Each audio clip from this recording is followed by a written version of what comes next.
예수님을 믿는 유대인 아셀 인트레이터 목사님의 책 그날이 속히 오리라에는 이스라엘의 건국 과정이 나와 있습니다.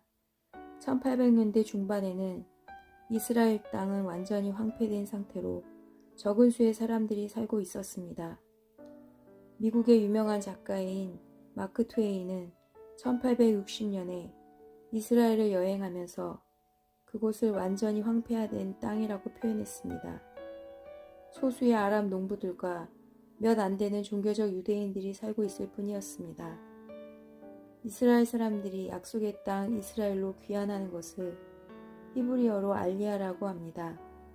시온으로 돌아가자는 시오니즘 운동의 영향으로 1881년 이스라엘로 유대인들이 알리아하기 시작하였는데 이런 가운데 이스라엘에게 중요한 사건이 생겼습니다. 1895년 오스트리아 출신 유대인 기자 데오도르 헤르츠리 한 유대인 장교의 사건을 취재하게 된 것입니다. 바로 프랑스 장교 알프레드 드레피스 사건인데 그는 독일의 정보를 팔았다는 혐의로 무기징역을 선고받았습니다. 그러나 드레피스 대위가 유대인이라는 이유로 누명을 쓴 정황들이 하나씩 드러나기 시작했습니다. 결국 10년이나 지나 드레피스 대위의 무죄가 인정되었습니다.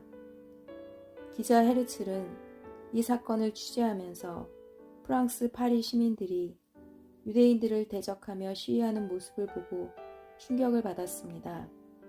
오랜 세월 고국처럼 살아온 나라에서 유대인들이 박해를 당하는 것을 본 헤르츠는 이스라엘 땅에 이스라엘만의 나라를 다시 세워야 된다고 생각했습니다. 그래서 1897년 스위스 바질에서 세계 시온주의자 협의회를 결성했습니다. 그로부터 시간이 흘러 1917년 영국 정부는 이스라엘의 유대 국가를 재건하는 데 협력한다는 공식적인 발포어 선언문을 발표합니다. 이런 배경 속에서 많은 이스라엘 사람들이 하나님께서 주신 약속의 땅 이스라엘로 이주했습니다. 그러나 이스라엘이 나라로 다시 세워지기까지는 큰 고통의 산을 넘어야 했습니다.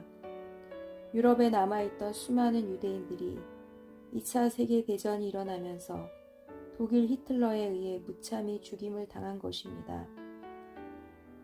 국가의 필요성을 절감한 유대인들의 요구를 받아들인 유엔의 표결로 이스라엘은 1948년 5월 14일에 독립을 선언하게 되었습니다.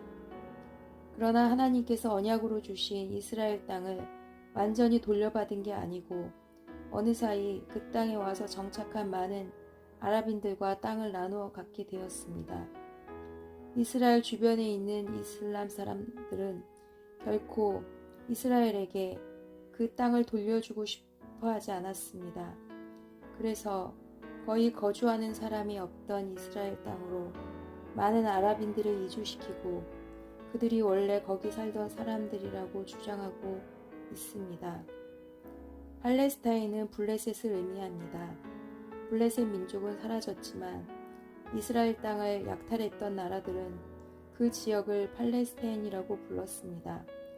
그래서 이스라엘 자손이 전 세계로 흩어지자 주인 없이 버려진 이스라엘 땅은 팔레스타인 지역으로 불려졌습니다.